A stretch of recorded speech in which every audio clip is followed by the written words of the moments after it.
और पुस्तकालय का मुख्य उद्देश्य सभी को निशुल्क शिक्षा उपलब्ध कराना होता है। यही उद्देश्य है सांची बौद्ध भारतीय ज्ञान अध्ययन विश्वविद्यालय में बने पुस्तकालय का। महत्वपूर्ण बात यह है कि सांची बौद्ध भारतीय ज्ञान अध्ययन विश्वविद्यालय में संविधान की मूल प्रति रखी हुई है, जिसमें उन सभी महापुरुषों के हस्ताक्षर हैं जिन्होंने संविधान को बनाने में अपना भूतपूर्व सहयोग किया। सांची बौद्ध विश्वविद्यालय में अनगिनत किताबें हैं जो दुर्लभ हैं, जिन्हें पढ़कर वहां के छात्र अपने भविष्य को गढ़ रहे हैं। इसी को लेकर विश्वविद्यालय के प्रोफेसर से हमारे सहयोगी अरविंद चौहान ने खास बातचीत की है। शिक्षित समाज ही बेहतर भविष्य का निर्माण करता है। और शिक्षित समाज कैसे होगा? जब वो पुस्तकें पढ़ेगा। क्योंकि आजकल लोग हैं या जो नई युवा पीढ़ी है वो डिजिटल एजुकेशन पर ज़्यादा जा रही है, लेकिन आज भी पुस्तकालय हैं जहाँ पर ऐसी सी पुस्तकें रखी हुई हैं कि देख कर लगता है कि जो पुस्तक को लिखने वाले कितने बौद्धिक होंगे, कितने विद्वान होंगे। आप देखेंगे साफ तौर पर हम जो आपको पुस्तक दिखाने की कोशिश कर रहे हैं, आप देखेंगे ये महाभारत से लेके और जो यहाँ पर हमारा संविधान की जो पुस्तक है वो भी इस लाइब्रेरी में है। इस वक्त हम हैं रायसेन जिले की सांची विश्वविद्यालय के लाइब्रेरी में और यहाँ पर जो लोग हैं, प्रोफेसर्स हैं, वो यहाँ पढ़ाई भी करते हैं और बच्चों को बेहतर शिक्षा देने के लिए यहाँ लाइब्रेरी का एक बहुत ही एक अच्छी लाइब्रेरी है यहाँ का निर्माण यहाँ पर किया गया है। उसमें सबसे बड़ी बात यह है कि यहाँ पर ऐसी पुस्तक हैं जो आम लाइब्रेरी में नहीं मिलती हैं। इस वक्त आप देखेंगे ये हमारे जो यहाँ प्रोफेसर्स हैं उनसे जानने की कोशिश करते हैं। वो सर अभी सर कौन सी बुक आपके हाथ में है? सर इस तरफ आइए, थोड़ा सा रोशनी नहीं पड़ेगी उस तरफ। ये आप सर ये कौन सी बुक है आपके हाथ में? उत्तर निकाय पाली है सर। ये देखिए इसका नाम पढ़ने में कितना कठिनाई हो रही है, जबकि जिन सज्जन ने या जो लेखक ने लिखी होगी कितने बुद्धिमान होंगे। सर कैसे देखते हैं आप ये पुस्तकों का जो लाइब्रेरी कम होती चली जा रही है इस वक्त? नहीं, एक्चुअली क्या है आजकल डिजिटल लाइब्रेरी वाला। मैं डॉक्टर रमेश रोहित, सहायक प्राध्यापक थेरवाद बुद्धिज्म से हूँ। तो जैसे कि आपने कहा लाइब्रेरी कम होती जा रही है, तो लाइब्रेरी कम होने का कारण ये है कि आजकल डिजिटलाइजेशन हो रहा है, उसके साथ साथ लोगों को रुचि कम हो रही है ज़्यादातर, क्योंकि आजकल सब आपको गूगल बाबा पर सब मिल जाता है, इस वजह से कम हो रही है। मगर हम देखते हैं कि अगर प्राचीन काल की अगर बात करें हम लोग, तो उस समय लाइब्रेरी बहुत रिच होती थी, बहुत बड़ी लाइब्रेरी होती थी। जैसे कि आपने सुना होगा नालंदा के बारे में, तो वहाँ 3 लाइब्रेरी थी, मतलब एक रत्नदधि, रत्न सागर और रत्न रंजक, ये 3 लाइब्रेरी थी बड़ी बड़ी। तो मगर बड़े बड़े विश्वविद्यालय में अभी भी लाइब्रेरी है, मगर लोग रुचि कम हो रही लोगों की। अच्छा, लेकिन बिना पुस्तक के बेहतर पढ़ाई नहीं हो सकती है। बिना पुस्तक के, हाँ ये तो बात सही है, बिना पुस्तक के आप अच्छी तरह से अध्ययन नहीं कर पाएंगे। पुस्तक बहुत जरूरी। क्योंकि मैं भी अपना अनुभव बताता हूँ कि जब मैं मोबाइल में पढ़ता हूँ या लैपटॉप में पढ़ता हूँ तो उतना रुचिकर नहीं लगता जितना हम पुस्तक देख के पढ़ाई कर पाते हैं। डॉक्टर साहब थे, उनका कहना है जब तक हम पुस्तक नहीं पढ़ते तो रुचिकर नहीं लगता, और रुचिकर नहीं लगेगा तो निश्चित तौर पर हमारा ज्ञान भी हमें कम मिलेगा। हमारे साथ यहाँ पर बौद्ध विश्वविद्यालय के डॉक्टर साहब उनसे जानने की कोशिश करते हैं। आप सर कैसे देखते हैं इन पुस्तकों को? आप बराबर पुस्तक पढ़ते हैं और निश्चित तौर पे कहेंगे कि आजकल जो डिजिटलाइजेशन हुआ है उसमें और बेसिक लाइब्रेरी में पढ़ने में एक बेसिक फ़र्क क्या है सर? मैं प्रोफेसर डॉक्टर नवीन मेहता हूँ। सांची विश्वविद्यालय में आप जब इस लाइब्रेरी में जब प्रवेश करते हैं तो एक अलग आपको फील होता है। वो किसी भी पुस्तकालय में होना चाहिए, क्योंकि पुस्तकालय की पहचान उसकी पुस्तकों से होती है और पुस्तकों में आप देखते हैं कि एक ऐसी वाइब्स होती है जो उसके जो रीडर्स हैं उसको अट्रैक्ट करती हैं। मैंने भी ये देखा है कि चाहे डिजिटलाइजेशन हो गया है, सारी चीज़ें हम हमारे लैपटॉप पर, हमारे मोबाइल पर आ चुकी है, परंतु फिर भी इस पुस्तकालय में एक जो पुस्तकों की सोंधी सोंधी खुशबू होती है, जब पुस्तकों के हम पृष्ठ पलटते हैं तो एक बड़ा अपनत्व की भावना हमको वो एक पाठक को देती है। जैसे मेरे पास अभी एक किताब है, आपको मैं दिखाना चाहूँगा, कंपैरेटिव लिटरेरी थ्योरी, जो बड़े प्रतिष्ठित पद्मश्री पुरस्कार प्राप्त हमारे प्रोफेसर कपिल कपूर जी की किताब है। अच्छा, इसके लेखक हैं। अब आप इसको देखेंगे, जब इसको आप जब चाहें as per your convenience 24/7/365 days, यदि आपके पास या आप कभी भी कोई रेफर करना चाहते हैं कंपैरेटिव लिटरेरी थ्योरी के बारे में, आप आसानी से देख सकते हैं। हाँ, चाहे लैपटॉप हो आपका या आपका कोई मोबाइल हो या कोई भी आपका कोई रीडिंग मोड भी हो, मैं नाम नहीं लेना चाहता, आप जानते हैं व्यावसायिकता है उसमें। तो उसमें आप किताब तो मिल जाएगी, परंतु उसको पढ़ने के लिए आपको कई संसाधन और जुटाना पड़ेंगे। आपके पास कनेक्टिविटी चाहिए, इंटरनेट चाहिए, बिजली चाहिए। ये ऐसा है कि ये सुख ऐसा है कि जिसको शब्दों में व्यक्त नहीं कर सकते। लैपटॉप को छाती पे नहीं रख सकते, लेकिन इसको पढ़ते पढ़ते ही कई लोगों को नींद आती है, और जो सुख की नींद आती है वो ऐसा लगता है कि शायद उस पुस्तक या कुछ पन्ने हमारे साथ में हैं और हमारे साथ में ही चलते हैं। वो फील मेरे ख्याल से आपको डिजिटल लाइब्रेरीज नहीं दे सकती। माफ़ी चाहूँगा क्योंकि हम एक बड़े नए परिवेश में बात कर रहे हैं जहाँ पर अब सब सारी चीज़ें एआई और डिजिटलाइज हो रही है। किताबों का भी डिजिटलाइजेशन होना चाहिए, उनको हमको पूरे विश्व में व्याप्त करना चाहिए, परंतु जो एक पुस्तकालय में एम्बियंस मिलता है और आपको एक पाठक के रूप में मिलता है, एक डिसिप्लिन वे में आप पढ़ते हैं, एक पढ़ने की ललक जागती है और सबसे ज़्यादा पढ़ने की जो एक कला है वो डेवलप होती है, वो शायद और कहीं डेवलप नहीं हो सकती। माफ़ी चाहूँगा। इसलिए आप देखिए नालंदा विश्वविद्यालय में या हमारे पुराने विश्वविद्यालय जो प्राचीन थे उनमें पुस्तकालय पहले और प्रथम पायदान पे हुआ करते थे। उनकी पुस्तकालयों की पुस्तकें बड़ी समृद्ध हुआ करती थी, और इतनी समृद्ध हुआ करती थी कि सारे भारत के जो महान प्राचीनतम ज्ञान रत्न हैं वो सब उसमें छुपे हुए होते थे। और शायद यही मेरे को लगता है कि आने वाले समय में जिस तरह का पाठक वर्ग जुड़ रहा है और हमारा जो विश्वविद्यालय भारतीय ज्ञान परंपरा पर काम कर रहा है, इस तरह की कलेक्शन हम बढ़ाएंगे, और आने वाले में आप समय में आज देखेंगे जो यहाँ से विद्यार्थी या शोधार्थी निकल रहे हैं वो इन पुस्तकों का लाभ इस पुस्तकालय में आकर भी करेंगे, क्योंकि हमने भी डिजिटलाइजेशन किया हुआ है, किताबों को उनके प्लेटफॉर्म पे दिया है, क्योंकि ये आजकल पाठक की सहूलियत होती है। परंतु इसके बावजूद भी एक पुस्तकालय में आना अपने आप में गरिमा प्रदान करता है, और एक जो फील होती है वो मन लगता है, मन, इसको मैं फिर कह रहा हूँ, ये वो आनंद है जो सौ अनुभूत किया जा सकता है। चलिए, हमारे साथ और लोग भी हैं, उनसे जानने की कोशिश करते हैं। हमारे सहयोगी राकेश हमारे साथ हैं। सर, आप भी पुस्तक पढ़ रहे हैं, सर यहाँ निकल के आइए, थोड़ा सा हम आपसे कुछ जानना चाहते हैं। सर, कैसे देखते हैं ये जो आप पुस्तक पढ़ रहे हैं, और वर्तमान की हम बात करें तो पूरा सब कुछ एक सोशल मीडिया प्लेटफॉर्म पर है, इसके बावजूद भी लाइब्रेरी है, यहाँ भीड़ बच्चों की लगी रहती है, तो बेसिक अंतर दोनों की पाठन में, क्योंकि आपने शिक्षा अर्जन करके यहाँ तक पहुँचे हैं, आप एक बड़ा पद आपने हासिल किया है, और निश्चित तौर पे एक सबसे बड़ी डिग्री आपने हासिल की है एजुकेशन की, कैसे देखते हैं? सबसे पहले तो आपका बहुत बहुत धन्यवाद कि आप सांची विश्वविद्यालय के पुस्तकालय में आए, और सचमुच में पुस्तक जो है हमारे जीवन का अभिन्न मित्र होता है ना, जो हमेशा हमें एक सही राह दिखाता है। तो इस रूप में आप पुस्तकालय में आए, विश्वविद्यालय में आपका स्वागत। हाँ, पुस्तक की जो महत्ता है, उसकी जो अनिवार्यता है हमारे जीवन में, और जहाँ तक डिजिटल फॉर्म की जो किताबें हम देखते हैं, उस दोनों का अपना एक अलग अलग विकल्प है। पुस्तक हम कहीं भी अपने सफ़र में साथ में होते हैं, पढ़ते हैं, और उससे एक आत्मिक अनुभव, एक निकटता का भावबोध होता है हमारा। जब हम पुस्तक को हम खोल के पढ़ते हैं, फिर कहते हैं नहीं, फिर दूसरी बार हमें उसे पढ़ना है, फिर दोबारा जाते हैं उस पर, देखते हैं कि अच्छा यहाँ पे कोई हमने नीली स्याही लगाई है क्या, कोई पेंसिल से हमने कोई निशान लगाया क्या, अच्छा इसका मतलब है कि यहाँ पे कुछ नई चीज़ें होंगे, है ना।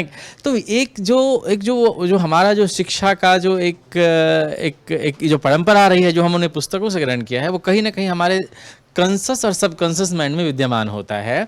जहाँ तक डिजिटल की बात है तो वो हमारे सामने में आता है, चला जाता है, फिर कोई एक पर्दे की तरह स्क्रीन पे कुछ आता है और चला जाता है। तो जी हाँ, तो इस रूप में जो है यह एक जो पुस्तकालय और डिजिटल फॉर्म अपने आप में एक दूसरे को अलग करता है, लेकिन समय के साथ साथ हमें हर एक माध्यमों को देखना चाहिए, उससे कंफर्टेबिलिटी अपने आप को लाना चाहिए, और इस रूप में जो है ये दोनों विधाएं जो है। आप क्या बच्चों को क्या सलाह देते हैं? सफल होना है तो आपको डिजिटल पे पढ़ना चाहिए या बुक्स पढ़ना चाहिए? देखिए, सफलता के बड़े सारे मायने हैं कि हम उसको किस रूप में देखें, लेकिन हाँ, दोनों महत्वपूर्ण है। आज के समय में आप देखेंगे तो ये पुस्तकालय भी महत्वपूर्ण है, और सही मायने में जिनके पास ये सुविधाएं नहीं है और डिजिटल फॉर्म के माध्यम से यदि उनको उपलब्ध है तो वो भी बेहतर है। दोनों अपने आप को करने के लिए महत्वपूर्ण है। और देखिए, ये मेरे पास नाट्यशास्त्र है जो 4वीं शताब्दी ईसा पूर्व की किताब है, नाट्यशास्त्र भरत द्वारा है, और ये हर एक माध्यम, चाहे वो हिंदी वाले बच्चे पढ़ रहे हों, चाहे अंग्रेजी के बच्चे पढ़ते हों, चाहे संस्कृत के बच्चे पढ़ते हों, समान रूप से ये सबके लिए ये महत्वपूर्ण। एक समझिए कि ये हमारे जो अध्ययन कह सकते हैं सर, ये जो एक आधार स्तंभ है, सौंदर्य शास्त्र है, हम कहें एस्थेटिक्स की हम जब बात करते हैं ना, तो ये एक आधार स्तंभ है हमारे साहित्य का, जिससे हम पढ़ते हैं और आगे बढ़ते हैं। जी हाँ, चलिए, हमारे साथ और लोग भी हैं, उनसे जानने की कोशिश करते हैं। सर, आपने अभी बताया कि एक ओरिजिनल आपके पास एक भारत का संविधान, तो ये हम आज इसे ओरिजिनल जो मूल प्रति है उसे हमें देखने का पहली बार सौभाग्य मिल रहा है। हमारे दर्शक हैं, हम उनसे भी अनुरोध करेंगे कि ये मूल प्रति को शायद अगर उन्होंने नहीं देखा हो तो ये भारत का संविधान है। पहली बार मैं इसे देख रहा हूं और सबसे पहले इसे प्रणाम करता हूं।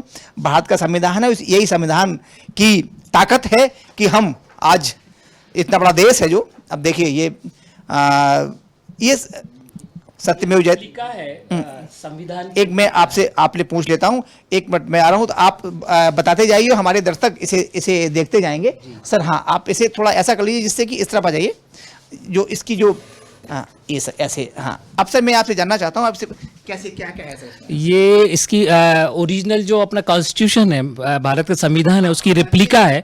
ये पूरे भारत में मेरे ख्याल से कुछ ही लाइब्रेरीज के पास होगी। असली है ये असली संविधान जो आप वहाँ रखा हुआ है दिल्ली में, उसमें म्यूजियम में, वो ओरिजिनल संविधान, और इसमें कोई अंतर नहीं है। सेम कलर, सेम फॉन्ट, सब कुछ वही का वही है। अच्छा। ये सेम वो है, आप इसको देख सकते हैं। इसकी भारत की वो जो प्रस्तावना है और जो वो सारा लिखा हुआ है यहाँ पर, ये देखिए। ये जो वो जिन्होंने बनाए हैं इनके ड्राइंग्स, उनके नाम भी लिखे हुए हैं यहाँ पर। ये प्रेम लिखा हुआ है यहाँ पे, देखिए। उन्होंने कहा था कि मुझे पैसे नहीं चाहिए, बस मेरा नाम इसमें आना चाहिए। तो ये उनका यहाँ पे नाम लिखा हुआ है। उन्होंने जो ड्राइंग बनाई थी अमर हो गई। उन्होंने कहा मुझे इसके बनाने के पैसे नहीं चाहिए, मुझे केवल मेरा नाम आना चाहिए। ये और इसमें हाँ, ये पूरे सब उनके बने हुए हैं। इसमें मैं आपको ये भी दिखाऊंगा, जितने लोग संविधान सभा में थे, 324 जो लोग थे, उन सबके इसमें हस्ताक्षर भी है सबके। हस्ताक्षर भी है। ये देखिए, ये सबके हस्ताक्षर। हमारे दर्शक, बहुत सारे ऐसे दर्शक हैं जो शायद संविधान की प्रति को पहली बार देख रहे होंगे। ये डॉक्टर राजेंद्र प्रसाद जो प्रथम राष्ट्रपति थे, उनके साइन है। जवाहरलाल नेहरू के साइन है। ये सबके साइन है यहाँ पर। आगे भी बाकी लोग जितने भी थे संविधान सभा में लोग, सबके इसमें हस्ताक्षर हुए। जी, ये मूल प्रति है, ये संविधान की मूल प्रति है। जी। और सर, लाइब्रेरी आपको आप बहुत देर से देख रहे हैं, जी। कैसे देखते हैं दस्तावेज को सहेजना, और लोग पढ़ते हैं तो कितनी एक जी अनुभूति होती है? हाँ, चूंकि हम बीइंग ए लाइब्रेरियन, हमारा काम है पुस्तकों को सहेजना। हजारों साल से लाइब्रेरियंस है, जो भी लोग पुस्तकों को सहेज के रख के आए, वो अपने आप में लाइब्रेरियन ही है। पहले पुस्तकें जो होती थी लॉक एंड कीज में रखी जाती थी, क्योंकि बहुत एक ही कॉपी होती थी। जब से प्रिंटिंग मशीन का आविष्कार हुआ है, हाँ, तो फिर बहुत सारी कॉपीज आने लगी, तो फिर ओपन एक्सेस किया है, लोग देखते हैं सब। और पुस्तकालय मतलब क्या हुआ? आलय मतलब मंदिर, पुस्तकों का मंदिर। आप घर में या मोबाइल में कितने भी आप आरती सुन लो, कुछ कर लो, लेकिन जब तक आप मंदिर नहीं जाते हो, जब तक उसका कोई मतलब। सर पूरा, मेरा नाम हरीश कुमार असाटी है। हरीश कुमार जी, साफ तौर पर बड़ा एक महत्वपूर्ण बात कही है कि जब तक मंदिर नहीं जाते हैं, हमें ज्ञान का और सिद्धा का बोध नहीं होता है हमारे साथ। और मैम, आप यहाँ पे आए हैं, क्या आप नियमित रूप से आते हैं पढ़ने के लिए? अपना नाम बता दीजिए एक बार। मैं डॉक्टर सुष्मिता नंदी, भारतीय चित्रकला विभाग से हूँ। कैसे देखते हैं मैम ये पुस्तकालय, चूंकि बहुत कम होते चले जा रहे हैं, बच्चों की रुचि, आज के युवाओं की रुचि इनमें बराबर नियमित रूप से कम हो रही है, वो डिजिटल प्लेटफॉर्म पर ज़्यादा पढ़ना पसंद करते हैं? डिजिटल प्लेटफॉर्म तो है ही। एक गूगल आर्काइव में सारे जो प्राचीन किताबें रखी हुई हैं, तो वो तो एक साथ में है, लेकिन लाइब्रेरी का अलग महत्व है, जो खुद सामने बैठ के और सोच विचार का जो समय मिलता है। मान लीजिए कि कोई हमने कोई पॉइंट पढ़ा जो हमें बहुत रास आया, या फिर हमारे लिए कुछ नया हुआ, तो एज ए स्टूडेंट हम लोग सोचते हैं कि इसमें और क्या। लेकिन डिजिटाइजेशन से क्या होगा कि वो तुरंत हमें पढ़ना पड़ता है, या ऑडियो बुक्स हमने तुरंत सुनना पड़ता है, तो वो आती है चली जाती है, वो इम्प्रिंट नहीं बनता। तो ये आप चाहते हैं कि लोग, आज का युवा आए, क्योंकि आप डॉक्टर हैं, खुद ही यहाँ पर अध्ययन लोगों को अध्यापन भी करती हूँ। हाँ, चाहते हैं कि आप पुस्तक बच्चे ज़्यादा पढ़ें। बिल्कुल पढ़ना चाहिए। यही एक ऐसा एक माध्यम है जिसके ज़रिए ज्ञान प्रॉपर जो है हमारे ब्रेन में, दरअसल ब्रेन का जो काम है, वो जिस तरीके से ब्रेन काम करता है, वो एक अलग तरीका है। उसको पढ़ने से वो छाप पड़ती है। जैसे विवेकानंद हुए, ऋषि औरोबिंदो हुए, इन लोगों ने ये लोग एक बार में रीडिंग करते थे तो पूरे की पूरी किताब उनको दिमाग में हाँ छप जाती थी, तो वो चीज़ इसमें है। ये सलाह ये बच्चों से कि पढ़ें। ठीक है, साफ तौर पर ये पूरा सर हमारे साथ और लोग भी हैं, उनसे जानते हैं। सर कैसे देखते हैं बच्चों का आजकल मन डिजिटल उस पर लैपटॉप पे उसमें ज़्यादा पढ़ाई में लगता है, पुस्तकालय में बच्चे कम आते हैं, तो क्या कारण मानते हैं आप, वो क्या सलाह है? देखिए, इसमें ऐसा है कि दोनों का अपना महत्व है, लेकिन पुस्तकों का महत्व इस दृष्टि से भी महत्वपूर्ण है क्योंकि जो डिजिटल प्लेटफॉर्म पर या हम मोबाइल के जरिए जो भी ई बुक्स वगैरह पढ़ते हैं, उनसे हमारे स्वास्थ्य पर खतरा हो सकता है। हमारे आँखों की रोशनी को नुकसान हो सकता है, मस्तिष्क जो है वो थक सकता है और फिजिकली हम इनएक्टिव हो जाते हैं। लेकिन यदि हम पुस्तकालयों में या अपना एक घर में एक छोटा सा एक पुस्तकालय बना लें, निजी पुस्तकालय बना लें, उसमें यदि हम कुछ संग्रह करके रखें पुस्तकें, तो इससे हमें ज्ञान भी मिलेगा और हमारे स्वास्थ्य पर भी प्रतिकूल असर नहीं पड़ेगा। और साथ ही हमें हमारे समाज में पुस्तकों को गिफ्ट देने की एक परंपरा भी आरंभ करना चाहिए। जैसे जन्मदिन के मौक़ों पर या शादी में या छोटे छोटे इस प्रकार के जब उत्सव होते हैं तो देते हैं, उससे बढ़िया बेहतर है कि तो उससे ज्ञान भी विकसित होगा और ज्ञान का प्रचार भी होगा। और जो प्रकाशन करने वाले हैं या जो लेखक हैं, उनको भी उत्साहवर्धन मिलेगा और वो इस दिशा में और सार्थक प्रयास करेंगे, तो इससे हमारे देश और समाज सभी का कल्याण होगा। साफ तौर पर ये डॉक्टर्स हैं, प्रोफेसर्स हैं जो अध्यापन का काम करते हैं, पूरी तरह से इनका मानना यह है कि आप साफ तौर पर आप छात्र हैं, क्या कर रहे हैं यहाँ पे अभी? मैं सुधारती हूँ। अच्छा, सुधारती हैं क्या? किस विषय में? इंडियन फिलॉसफी से। अच्छा, अभी आप यहाँ बैठ के पढ़ रहे थे, मैंने अभी आपको देखा। जी। आज के युवाओं में बुक पढ़ते मतलब बुक्स कम पढ़ते हैं और डिजिटल प्लेटफॉर्म पर ज़्यादा पढ़ना पसंद करते हैं। बेसिक क्या है इसमें? उसने जो डिजिटल लाइब्रेरीज उसको क्या घर से एक्सेस कर पाते हैं। अच्छा, ये है ना, इसके लिए फिजिकली आपको आना रहता है ना। हाँ, ये है। मज़ा कहाँ आता है ज़्यादा? दिमाग में सबसे पहले कौन सा घुसता है? अगर एक्सेस इजी टू एक्सेस की बात करें तो आप आसानी से डिजिटल प्लेटफॉर्म पर पढ़ सकते हैं, लेकिन उस पर जितनी आसानी से आप पढ़ सकते हैं उतना ही पढ़ाई से दूर भी होते हैं। क्यों?